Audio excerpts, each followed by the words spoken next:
오늘은 봉독해 드린 말씀을 가지고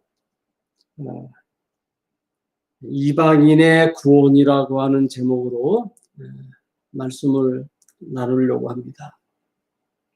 지난주에는 이방인을 구원하시기 위한 하나님의 그 섭리에 대해서 말씀을 드렸습니다. 하나님께서 이방 세계에 구원의 문을 제시하시고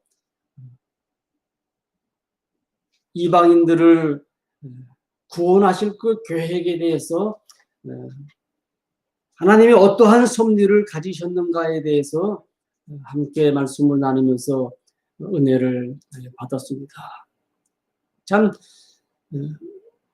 하나님은 우리의 창조주 하나님이십니다. 하나님은 우리를 지으신 하나님이시죠.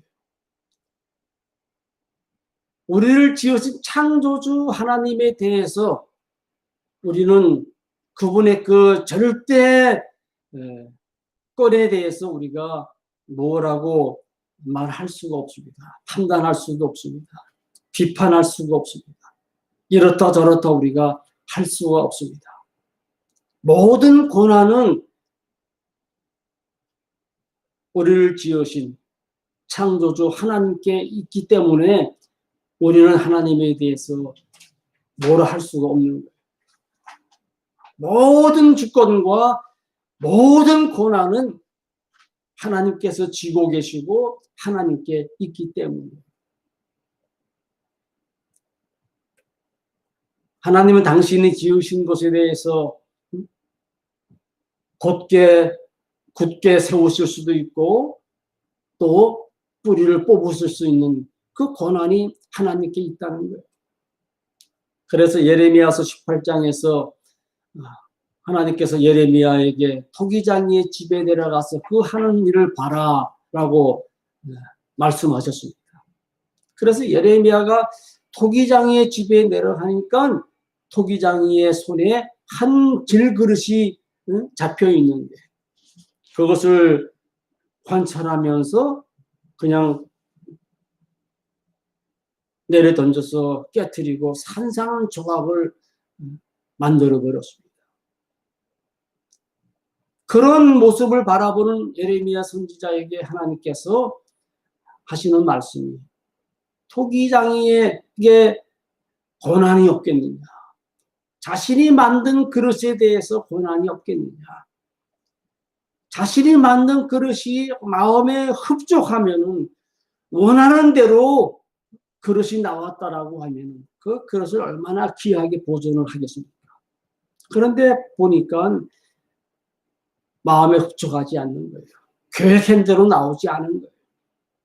그래서 그걸 깨트려 가지고 다시 산산조각을 내서 가루를 만들어서 그걸 다시 빚어 가지고 하나님께서 원하시는 아니 그 토기장이가 원하는 그릇을 다시 만들지 않겠느냐. 하나님의 섭리입니다. 하나님의 주권이시며 하나님의 권한이시며 하나님의 섭리.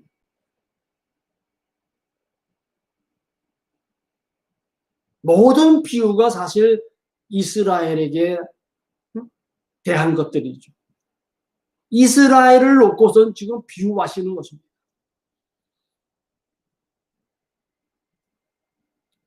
지난주에 1절에서 12절까지 나오는 내용 속에서 남은 자들에 대한 것에 대한 그 말씀을 드렸습니다. 엘리야를 통해서도 남은 자를 하나님께서 7천을 숨겨 놓았다라고 많은 선지자들을 아합 왕이 죽였습니다. 그래서 아합 왕의 두려움을 느끼고 많은 선지자들이 바알에게 절을 했습니다. 이스라엘 온 백성들이 아합 왕을 두려워하면서 바알에게 다 절을 했습니다. 끝까지 믿음을 고집했던 엘리야를 찾아와서 엘리야까지 아주 강압하면서 위협하면서 엘리야까지 죽이려고 합니다. 왜? 아합 왕은 그 세상의 왕이라고 하는 권세를 가지고 자기에게 순종하기를 원했거든요. 안 하니까 죽이려고 했던 거예요. 위협했던 거예요. 그래서 엘리야가 도망가서 숨어서 하나님을 향해서 원명하면서 아방이 자기까지도 죽이려고 하나이다 할 때 하나님께서 엘리야에게 하신 말씀, 순결한 믿음을 가지고 바알에게 절하지 아니한 7천을 내가 숨겨놓았다. 그 7천을 가지고 다시 역사를 일으키겠다라고 하시는 말씀이에요. 그래서 구약 사상에 보면은 구루토기 사상, 찌꺼기 사상.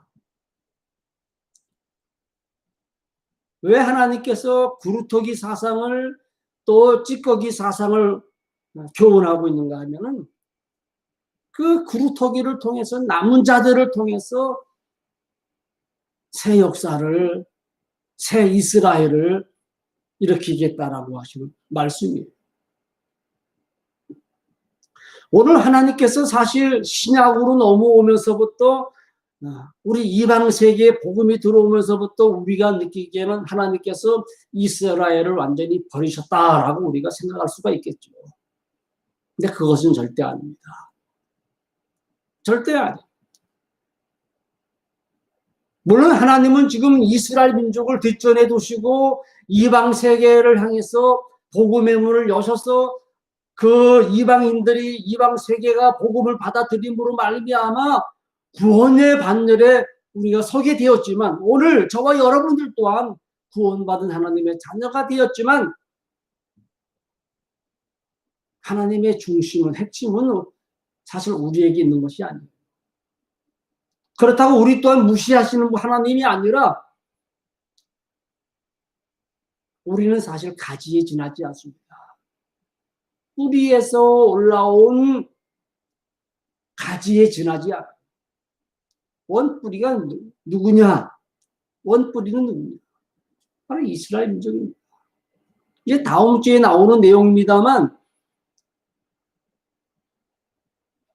하나님께서 오늘 우리 이방 세계에 구원의 문을 여셔서 우리를 구원하셨다라고 해서 원뿌리인 이스라엘을 잊으셨느냐? 그것은 아니라고 하는 거예요. 다시 일으킨다는 말씀이에요. 지난주에 결론적인 면에서 말씀을 드렸죠. 11장 12절에도 보면은 그들의 넘어짐이 세상의 풍성함이 되며 여기에서 그들이 넘어짐은 이스라엘의 넘어짐입니다. 세상의 풍성함이 된다는 말은 이방 세계가 풍성함이 된다는 말씀이에요. 그래서 그들의 실패가 이방인의 풍성함이 되거든 하물며 그들의 충만함이리요. 그리고 이제 다음 주에 나오는 말씀 25절에 보면은 형제들아 너희가 스스로 지혜 있다 하면서 이 신비를 너희가 모르기를 내가 원하지 아니하노니 이 신비가 무엇이냐? 이방인의 충만한 수가 들어오기까지 이스라엘의 덜어는 우둔하게 된 것이다. 분명한 것은 이방인의 수가 충만하게 되면 하나님께서 원하시는 그 충만한 수가 되면은 비로소 이스라엘을 회복시키시겠다라고 하는 그런 말씀입니다. 그러기까지 중요한 것이 무엇이냐? 오늘 본문 속에 나오는 내용을 우리가 중요하게 여겨야 됩니다.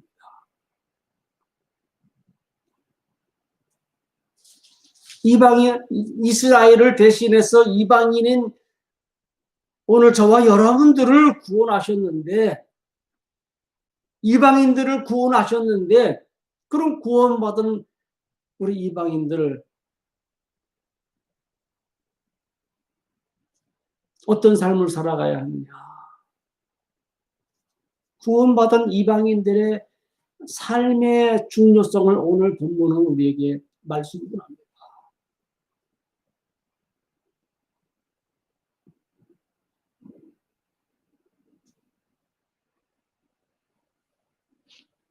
아브라함의 역사를 통해서 참 중요하게 여겨집니다. 아브라함의 역사를 통해서 참 중요하게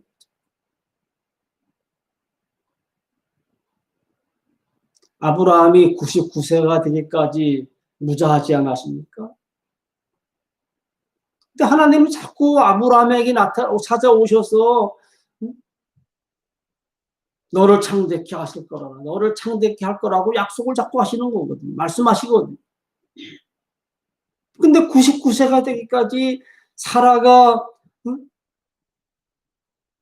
89살 되기까지 무자한 삶을 살았거든요.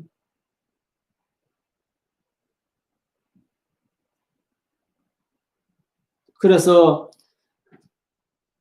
사라의 수종이었던 하갈이 사라를 대신해서 아들을 낳았는데 이스마엘을 낳았습니다. 이스마엘을 낳았으면 이스마엘을 잘 키우면서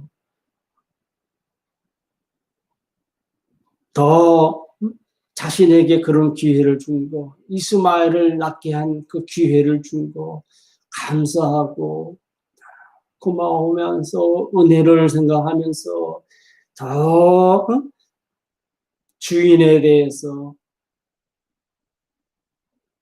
섬기는 마음, 겸손한 마음, 그런 마음을 가졌어요. 그렇지 못하고 아브라함을 통해서 지금 자식을 낳았다, 아들을 낳았다고 하갈이 사라를 학대하고 고통스럽게 했어. 그래 결국은 하갈이 쫓겨나는 겁니다. 이스마엘을 데리고 쫓겨나는 거예요. 그 비극이 오늘날까지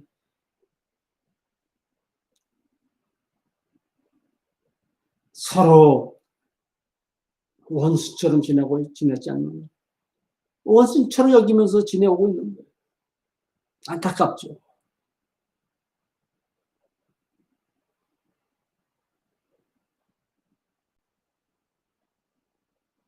사실 지금까지의 역사를 보게 되면 이스라엘 민족의 역사는 참 고통스러운 역사예요. 비참한 역사입니다. 그런 이스라엘을 우리가 보면서 이스라엘을 무시하고 또 어떤 면에서는 적대시하고 그럴 수가 없다는 겁니다. 오늘 본문이 우리에게 주는 교훈. 하나님이 이방 세계의 구원의 문을 열어주신 반면 우리 이방 세계는 어떠한 삶의 자세를 가져야 할 것인가? 어떠한 믿음의 자세를 가져야 할 것인가?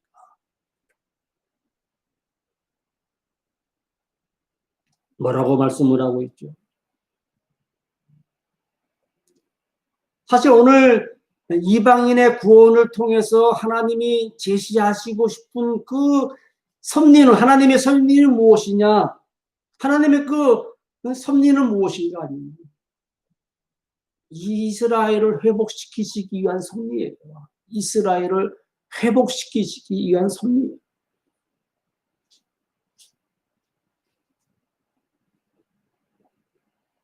그 과정 속에서 하나님이 우리를 구원하신 겁니다. 우리를 복되게 하신 거예요.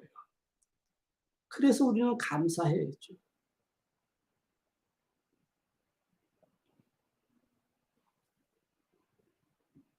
오늘 14절 이하에 보면 이런 말씀이 있죠. 혹 내 권력을 아무쪼록 시기하게 하여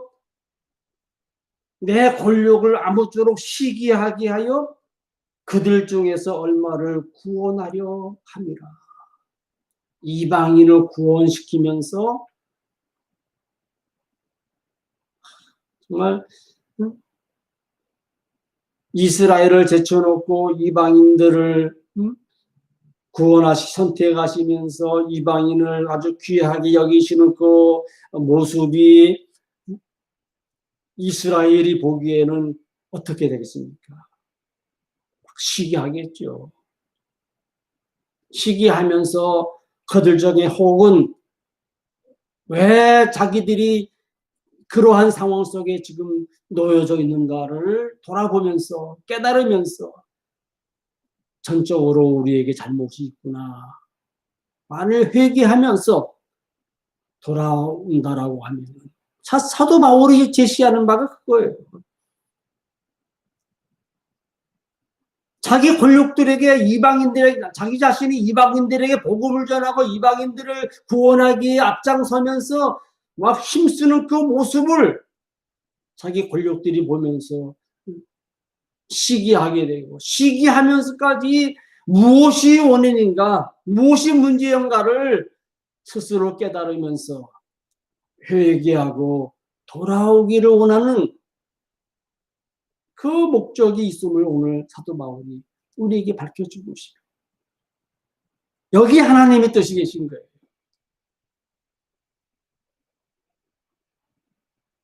이방 세계를 향해서 복음의 문을 활짝 열어놓았습니다. 그렇다고 해서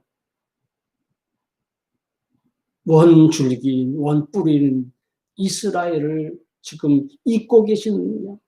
아니라고 합니다. 언젠가는 분명히 이스라엘을 회복시키실 터인데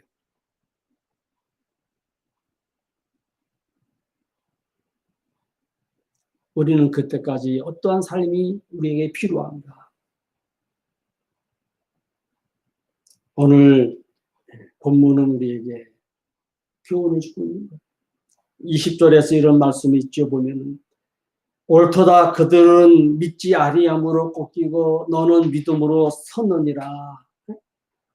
하나님은 이스라엘을 믿지 않기 때문에 꺾으시고 우리는 믿었기 때문에 우리를 굳게 세웠는데 높이 세움을 받은 우리는 어떤 자세가 필요하냐. 높은 마음을 품지 말고 도리어 두려워하라.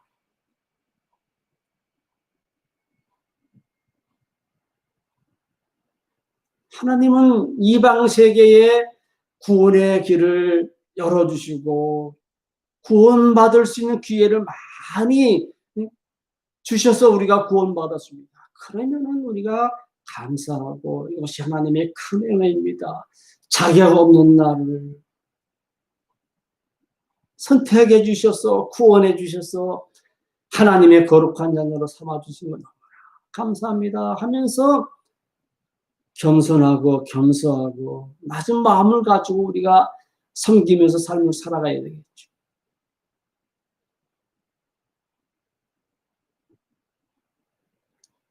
네, 여러분들 세계 교회를 바라보면 현대 교회는 지금 너무 교만해졌습니다. 너무 교만해졌어요. 하나님의 은혜를 지금 모두가 다 잊고 있어요. 너무 안타까운 일이에요. 그래서 지금 막 꺾고 계시는 것 같아요. 우리 교회는 이런 건물을 소유한 교회라고 지금 그동안 얼마나 자랑해 왔습니까? 우리 교회는 이렇게 큰 건물 속에 꽉 차가지고 1부, 2부, 3부, 4부, 10부까지 예배를 드린다고 얼마나 나 정도의 믿음이라고 하면은 이 정도의 그래왔던 것이 오늘 우리의 현실이 아니었습니다. 그런데 지금 어떻게 되고 있습니까? 아무 소용이 없었는 거예요. 이거 회개할 문제라 이겁니다. 지금.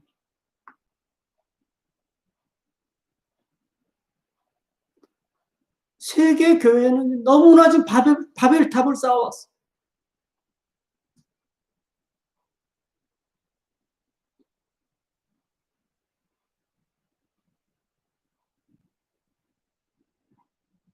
(21절에) 보면 하나님은 원 가지들도 아끼지 아니하셨은즉 하나님은 공의의 하나님이 아니십니까? 심판하시는 하나님이시거든요. 원 가지도 꺾으신 하나님이신데 너도 아끼지 아니하시리라. 우리가 말씀 위에 믿음 위에 바로 서 있지 아니하며 꺾으시는 하나님이라고 합니다.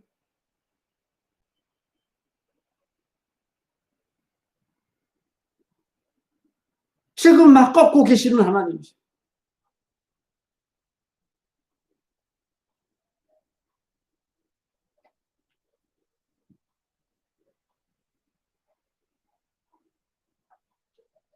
물길 자랑하면서 세운 교회들이 무너지고 있습니다. 꺾으시는 중이에요.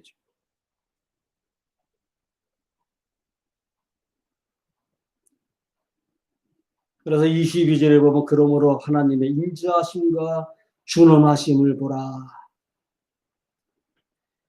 넘어지는 자들에게는 준엄하심이 있으니 너희가 만일 하나님의 인자하심에 머물러 있으면 그 인자가 너희에게 있으리라. 그렇지 않으면 너도 지키는 바 되리라. 너도 지키는 바 되리라.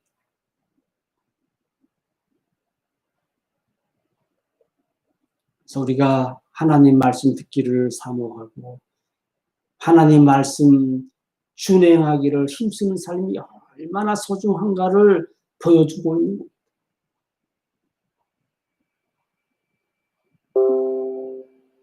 고집, 내 생각, 우리는 다 내려놓고 나의 삶을 통해서 하나님이 기뻐하시는 것이 무엇일까? 그 하나님의 뜻에 우리가 심혈을 기울이고 말씀 사모하면서 말씀 따라 살기를 힘쓸 수 있는 이런 삶. 허물과 죄로 죽었던 나를 살리신 하나님. 하나님의 선택 밖에 있던 외인이었던 나를 자녀로 삼으신 하나님. 그 하나님 앞에 우리는 감사하면서 겸손과 겸허한 마음으로 힘써 섬길 수 있는 그런 삶이 우리에게 필요한 겁니다. 우리는 그리스도 안에서 한 지체지요. 한 지체이기 때문에 하나 되기를 위해서 힘써야 되는 거예요. 에큐메니컬 운동은 이 하나라고 하는 의미를 잘못 이해하고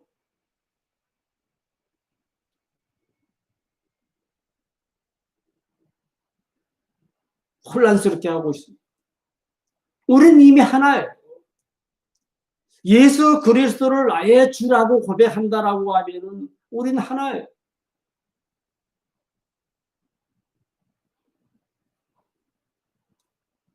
하나라고 하는 것은 우리는 지체라고 하는 말씀입니다.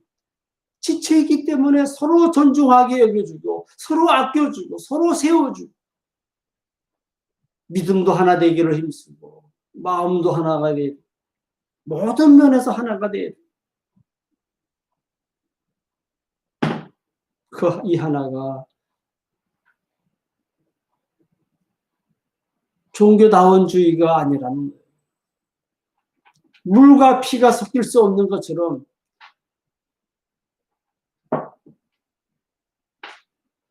믿음도 마찬가지입니다. 믿음도 마찬가지입니다.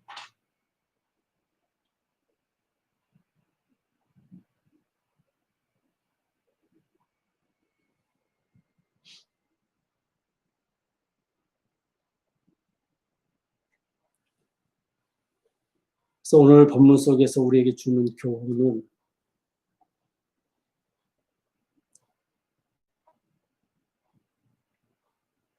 이방 세계였던 우리에게 복음이 들어와서 우리를 구원하신 하나님의 섭리에 대해서, 하나님의 은혜에 대해서 우리가 어떻게 삶을 살아가야 할 것인가.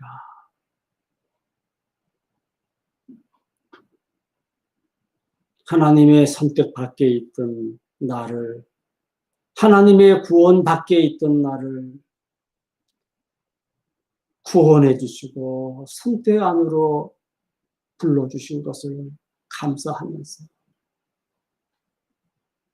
나를 구원하신 하나님, 나를 자녀로 선택하신 하나님, 그 하나님께 말씀을 소중하게 여기면서 그 말씀에 순종할 수 있는 삶.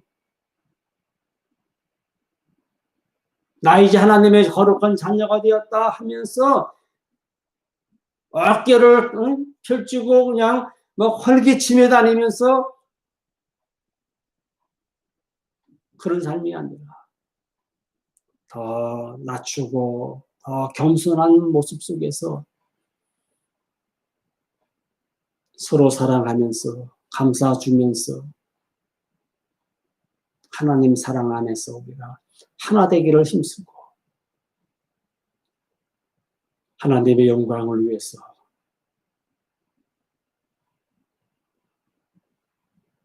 하나님의 나라가 완성된 하나님의 나라가 이루어지기를 우리가 힘쓸 수 있는 저와 여러분들의 삶이 되어야 될 줄 믿습니다. 코로나는 이런 우리의 믿음을 어지럽게 만들고 있습니다. 나약하게 만들고 있습니다. 혼란스럽게 만들고 있습니다.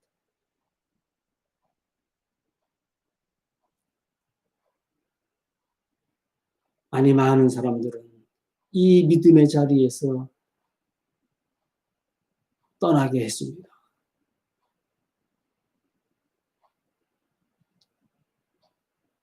이런 시대인 것만큼 우린 더 깨어서 믿음으로 말씀을 사모하며 기도하면서 하나님의 거룩하신 뜻이 우리의 믿음을 통해서 이 땅이 아름답게 이루어지기를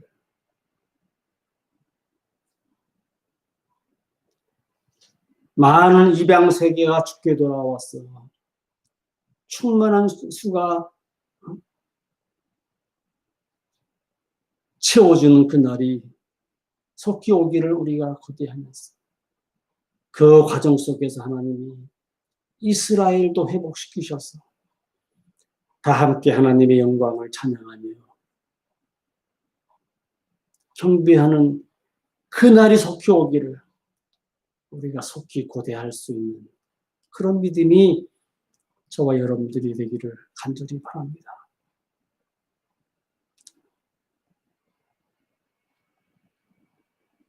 곧 대강절을 우리가 맞이하게 됩니다. 우리가 대강절을 맞이하면 우리는 그 의미를 깊이 생각해야 되겠죠.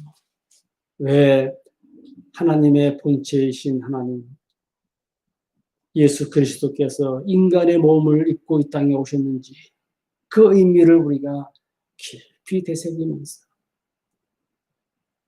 성자 하나님께서 우리에게 보여주신 그 겸손과 겸허를 우리도 배우면서 주님 가신 길, 주님 오신 길, 그 길 또한 우리도 함께 동행할 수 있는 그런 믿음의 삶이 되기를 간절히 바랍니다. 말씀을 맺으면서 본래 우리의 모습은 어떤 모습이었는가? 본래 우리의 모습이 어떠한 모습이었는가?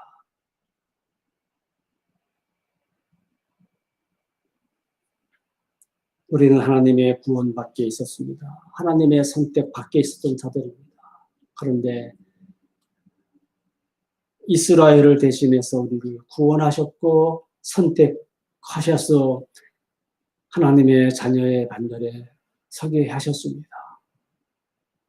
이런 하나님의 사랑을 우리가 깊이 감사하면서 날 구원하신 하나님 앞에 겸손과 겸허한 모습을 가지고 믿음을 가지고 말씀 사랑하면서 말씀 준행하면서 나를 향하신 하나님의 거룩하신 뜻이 무엇인가를 분별하면서 그 뜻을 힘써 준행할 수 있는 그런 삶이 되기를 간절히 바랍니다. 하나님의 구원하신 은혜가 하나님의 선택하신 이 놀라우신 은혜가 여러분들의 삶 속에 영원히 함께 하시기를 간절히 바랍니다.